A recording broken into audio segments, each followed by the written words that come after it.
డబ్బు, అనారోగ్యం, ఉద్యోగం, వ్యాపారం, అప్పులతో బాధపడుతున్నారా? మీకోసమే లాంచ్ యువర్ ఫ్యూచర్ ప్రోగ్రామ్. నమస్తే రమగారు. నమస్తే జయ. రమగారు, విక్రమ బేతాళ కథలు ఏదైనా ఒక చెప్తారా? చెప్తా. ఒరిజినల్ స్టోరీస్లో నుంచి ఒక స్టోరీ చెప్తా. పట్టుబదలని విక్రమార్కుడు మళ్ళీ లోపలికి నడిచాడు. శ్మశానం లోపలికి చెట్టెక్కాడు. బేతాళుడు ఆవహించి ఉన్న మృత కళేబరాన్ని భుజాన్ని వేసుకున్నాడు. నడవడం మొదలుపెట్టాడు. నీ ఓపిక మెచ్చుకుంటున్నాను రాజా, నీకు మార్గాయాసం తెలియకుండా ఒక కథ చెప్తానన్నాడు. పూర్వము విద్యాపురం అని ఒక పెద్ద మహానగరం ఉండేది. దానికి కార్తికేయుడు అని ఒక రాజుగారు ఉన్నారు. రాజుగారికి మహాద్భుత సౌందర్యవతి అయిన భగవతి అనే ఒక కూతురు. పిల్ల భలే అందగత్తె. పిల్లకు ఒక 14-16 సంవత్సరాలు వచ్చాయి. ఒక 16 ఏళ్ళు వచ్చాక ఇంకా స్వయంవరము వ్యవహారము దాకా రాల. వివాహం ఆలోచన చేస్తున్నారు. పిల్లకు మాత్రం ఊహలు చాలా ఉన్నాయి. ఆ పిల్ల ఏం చేస్తుంది, రోజు సాయంకాలం మేడ మీద ఆడుకుంటూ ఉంటుంది. ఈ ఆడుకుంటూ ఉండి ఆ పైనుంచి కిందకి వంగి చూడటము అవి ఎక్కువగా చేస్తుంది. ఏమిటంటే పిల్లకి జనాకర్షణ మీద ఆసక్తి. జనాలు ఎవరైనా వచ్చేపోయే వాళ్ళు ఎవరైనా తనకేసి చూస్తే సంతోషంగా. ఆ వయసులో ఉన్న ఆడపిల్లలకి అది సహజమైన క్రియ. అందుకని ఈ దాసదాసి జనం కూడా ఆ అమ్మాయి ఎంతసేపు కిందకు చూస్తుంటే కాదనేవాళ్ళు కాదు. సరదా పడుతోందిలే, ఏముందా వివాహం కాస్త అయ్యాక ఆవిడ అంతఃపుర స్త్రీ అయిపోతుంది అని చెప్పి ఊరుకునేవాళ్ళు. అయితే ఒకరోజు సాయంకాలం మేడల మీద ఆటలాడుకుంటూ ఈ అమ్మాయి కిందకి వంగి చూస్తుంటే ఆ దారిన పోతున్నటువంటి ఒక బ్రాహ్మణ యువకుడు మాధవుడు అనేవాడు కింద వెళ్తూ కనపడ్డాడు. ఆ అబ్బాయి కేసే చూస్తుంది. ఆ పిల్లాడు ఏదో చూస్తూ పైకి చూశాడు. ఈ అమ్మాయి కనపడింది. చూసుకుంటూ నడుచుకుంటూ పోయాడు. అక్కడ దాకా వెళ్ళాక మళ్ళీ చూద్దామనిపించింది. ఈ అమ్మాయి వెనక్కి వెళ్ళిపోయింది. మళ్ళీ వాడు వెనక్కి వచ్చాడు. ఈ అమ్మాయి అబ్బాయి ఉన్నాడో లేదో చూద్దామని మళ్ళీ చూస్తే వాడు వెనక్కి వస్తూ కనపడ్డాడు. వాడు అటు నడిచి ఇటు నడిచి ఇటు నడిచి అటు నడిచి 10 సార్లు అక్కడే పచారులు చేస్తే ఆ పిల్ల పైనుంచి కిందకు చూస్తూ ఇక వాడి చూపులు మార్చుకున్నారు ఇద్దరు. ఆ ఊళ్ళో ఏదో ఒక పెద్ద జాతర లాంటిది జరిగింది. ఈ జాతర చూడ్డానికి రాకుమార్తెని కొద్దిపాటి పరివారంతో పంపించారు రాజుగారు. నలుగురిలోకి వెళ్ళాలి కదా. వెళ్తే ఈ జాతరలో అర్చన చేసే బ్రాహ్మణ సమాజంలో ఒక పెద్ద ఆయన కుమారుడే ఈ మాధవుడు. ఈ భగవతిని ఆ అమ్మాయి రాజకుమార్తె వస్తుందని తెలిసి వాడు అక్కడే కాపు కాసి ఆ అమ్మాయి కళ్ళలో కళ్ళు పెట్టి చూడడం, అటు ఇటు నడిచారు, చూసుకున్నారు. ఎట్లా రాజకుమార్తె దగ్గరికి వెళ్ళాలి. ఆమె చుట్టూతో 10 మంది దాదులు, 25 మంది చెలికత్తెలు, 100 మంది సైనికులు, కత్తి కటార్లు పుచ్చుకున్న వాళ్ళు. చూడగలడు కానీ ఇంకేమీ చేయలేడు. ఆ అమ్మాయిని ఎక్కడో రాశాడు కలుద్దామా అని. ఆ అమ్మాయి కలుద్దాము అని రాసింది. కానీ ఎక్కడ ఆ అమ్మాయికి తెలీదు, వీడికి తెలీదు. ఇలా అవకాశం వచ్చినప్పుడల్లా ఎంతసేపు ఒకళ్ళనొకళ్ళు చూసుకుంటూ ఉండేవాళ్ళు. వ్యామోహం పిచ్చి పిచ్చిగా పెరిగిపోయింది. ఎలాగైనా రాజకుమార్తెని చేరాలని ఉంది వాడికి. అయితే వాడు ఏం చేశాడు, తమకి స్నేహితుడైన ఒక స్నేహితుడు ఒక చోటకి వెళ్తూ ఉంటాడు, ఒక యోగిని కలవడానికి. ఆ యోగి దగ్గరికి ఈ మాధవుడు కూడా 2-3 సార్లు వెళ్ళాడు. వెళ్ళినప్పుడు ఆయన ఏం చెప్పాడో సందర్భంలో, తీవ్రమైన కోరిక దేని మీద అయినా ఉంటే ఆ కోరిక తీర్చేసుకోవాలి అని చెప్పాడు. చెప్తే వీడు ఆ యోగి దగ్గర ఓపెన్ అయిపోయాడు. నాకు రాకుమార్తె మీద ఉంది తీవ్రమైన కోరిక, ఆమెను కలుసుకోవాలని ఉంది, అది ఎలా కలుసుకోవాలో తెలియటం లేదు అని మీరు ఏదైనా సహాయం చేయండి అని కాళ్ళు పట్టుకున్నాడు. యోగి అన్నాడు, ఓ పని చెయ్యి, నువ్వు స్త్రీ వేషం వేసుకో, నువ్వు నా కూతురు అని చెప్పి రాజుగారికి అప్పచెప్తా. రాజుగారు ఆడపిల్లలు ఎవరైనా కనుక తనకు అప్పచెప్పబడితే వాళ్ళని తీసిపోయి అంతఃపురంలో పెడతాడు. కన్యాంతఃపురంలోకి ఆటోమేటిక్గా వెళ్ళిపోతావు. నువ్వు రాజకుమార్తెతోటి కావలసిన నాళ్ళు గడుపు, నేను 6 నెలల తర్వాత 3 నెలల తర్వాత వచ్చి నిన్ను వెనక్కి తీసుకుంటా అని చెప్పి కుర్రాడు ఒప్పుకున్నాడు. రాజకుమార్తెకి ఈ ఏర్పాటు తెలియదు, ఆవిడ తెలియదు, వీడే ఏర్పరిచాడు. వీడి తెలివితేటలే అనమాట. ఈ మాధవుడు ఏం చేశాడు, ఆ యోగితో కలిసి ఆడవేషం వేసుకుని ఆడపిల్లలాగా చక్కగా ఓణి అది వేసుకుని తలకేదో పెట్టుకుని వెళ్ళాడు. వెళ్తే యోగి రాజుగారికి నమస్కారం చేసి, బాబు నేను హిమాలయాలకి తపస్సుకి వెళ్తున్నానండి, 4 నెలల్లో తిరిగి వస్తాను, 4 నెలల పాటు నా పిల్లని రక్షించండి, మీ దగ్గర ఉంచుకోండి. ఈ వచ్చిన పిల్ల ఎట్లా కనపడుతోంది, ఓ 16 సంవత్సరాల ఆడపిల్ల, కన్య, అంటే వివాహం కాలేదు. రాజుగారు అన్నారు, అయ్యో అలాగే మా భగవతితో పాటే మీ అమ్మాయి కూడా ఉంటుంది, నేను రక్షిస్తానుగా అన్నాడు.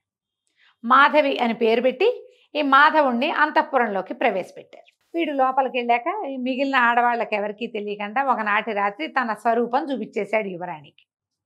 ఇక ఇద్దరు కలిసి ఉండటం మొదలుపెట్టారు. పగల ఆడవేషంలో తిరిగేవాడు, రాత్రి తన వేషంలోకి దిగిపోయేవాడు. రాజకుమార్తెతోటి స్వేచ్ఛా విహారం చేసేడు వాడు. 2 నెలల పైన గడిచినాయి.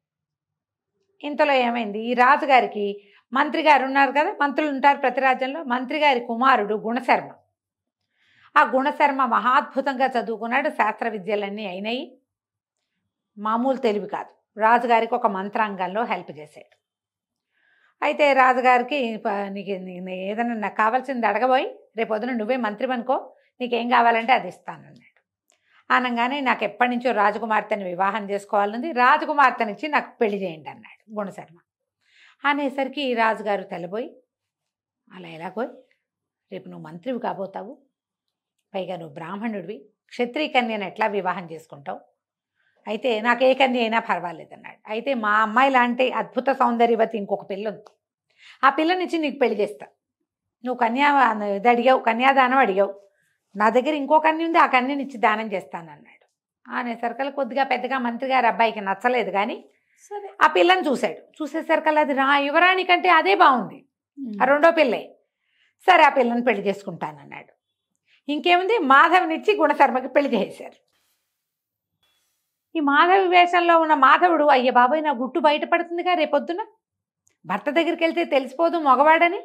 ఏమన్నది, ఆ రోజు పొద్దున వివాహం అయిపోయింది, యువరాణి వలవల ఏడ్చింది, నువ్వు బాధపడకు, నేను ఎట్టాగొట్ట వీడిని వదిలించుకుని నీ దగ్గరికి వస్తానని చెప్పి ముందు ఇంట్లో వీళ్ళ రాజుగారింట్లో నుంచి బయటికి వెళ్ళిపోయి మంత్రి గారింట్లో ప్రవేశించింది మాధవి.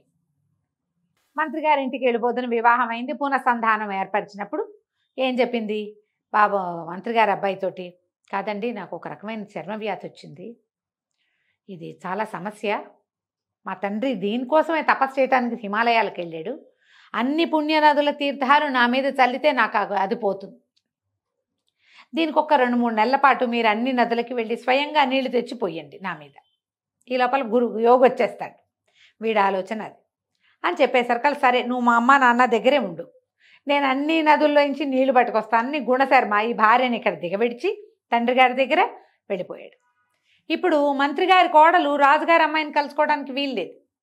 ఇంతకుముందు ఆ అమ్మాయి కన్య, ఈ రెండోది కన్య, కాబట్టి ఈ 2 కన్యలు కలిసి ఒక గదిలో ఉండొచ్చు. ఇప్పుడు అమ్మాయి వివాహిత, మంత్రి గారి కోడలు, అక్కడ వాళ్ళ ఇంట్లో పెద్దవాళ్ళని చూసుకోవాలి, గృహిణీ ధర్మాలన్నీ నిర్వర్తించాలిగా. ఈ నిర్వచనం కోసం అమ్మాయి అక్కడ ఉండిపోయింది. యువరాణి మళ్ళీ ఖాళీగా ఉంది. కొన్నాళ్ళు ఒక 2-3 నెలలు ఇతనితో గడిపింది, సరదా తీరి ఊరుకుంది. ఇంతలో ఏమైంది, యోగి వచ్చాడు వెనక్కి. ఇంకో 2 నెలలు గడిచేసరికి కల్లా ఏమన్నాడు, యోగి తనతో పాటు ఒక శిష్యుడిని తీసుకొచ్చి మహారాజు గారి దగ్గరికి వెళ్ళి, అయ్యా మా అమ్మాయిని మాకు పంపించండి, పిల్లకి ఇంకా ఉండని ఇక్కడే రాజుగారి నిర్ఘాంతపడిపోయి ఏం చెప్పాలా అని పిల్లకి పెళ్లి చేసేసాడు. తన కూతురు బదులు ఆ పిల్లకి పెళ్లి చేశాడు. ఈ లోపల యోగి గారు అన్నాడు, మరేం లేదండి, ఇగో నా శిష్యుడు, వీడు నాకు చాలా ప్రీతముడైన వాడు, వీడికి నా విద్యంతా నేర్పించా, నా తపస్సంతా ధారపోసా, మీరు మా పిల్లని కనుక నాకు అప్పచెప్తే పిల్లనిచ్చి వీడికిచ్చి పెళ్లి చేస్తాను అన్నాడు. అనగానే రాజుగారు గతుకుమన్నాడు. ఆ పిల్లకేమో తను పెళ్లి చేసేసాడు. ఏమన్నాడు, అయ్యా క్షమించండి, ఏదో ఒక పరిస్థితిలో మా మంత్రి కుమారుడికి ఇచ్చి మీ అమ్మాయినిచ్చి వివాహం చేశాను, మీరు ఇతరత్రా భావించవద్దు, రాకుమార్తెనిచ్చి మీ శిష్యుడికి పెళ్లి చేస్తాను నేను.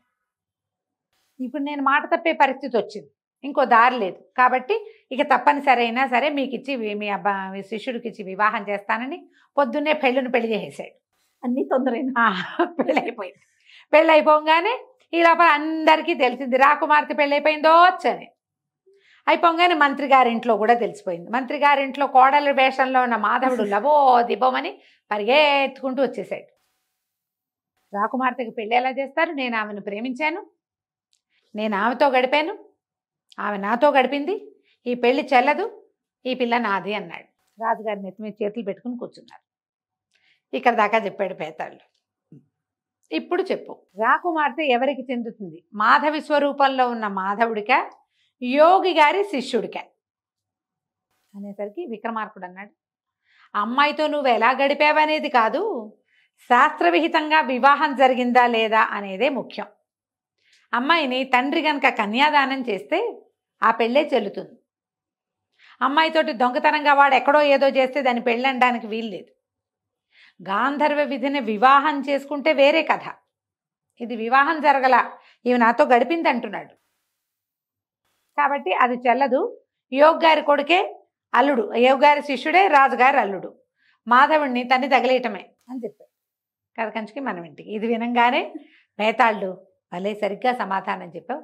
ధర్మశాస్త్రం ప్రకారం తండ్రి ఈ పిల్ల నాది, నేను దీన్ని నీకు ఇస్తున్నాను అని ఎవరి చేతిలో అయినా పెడితేనే ఆ పెళ్లి చెల్లుతుంది. మీరు ఇతరత్రా ఏ వ్యవహారాలున్నా చెల్లదు. ఒకవేళ వాడు పెళ్ళే చేసుకుంటే అది వేరే కథ. ఆమె వివాహితగా చెలామణి అయితే అది వేరే కథ. అది కానప్పుడు ఆమె కన్యాంతఃపురంలో ఉండి కన్యగానే చెలామణి అవుతే తండ్రి చేసిన పెళ్ళే చెల్లాలి. చాలా బాగా చెప్పావు. కాకపోతే నువ్వు మౌనభంగం చేసావు కదా రాజా, నేను వెళ్ళిపోతున్నానని బేతాళుడు రయ్యమని మళ్ళీ చెట్టెక్కాడు. విక్రమార్కుడు మళ్ళీ వెనక్కి తిరిగాడు. కథ కంచికి మనం ఇంటికి. నమస్తే రమ్మగారు. నమస్తే జయ.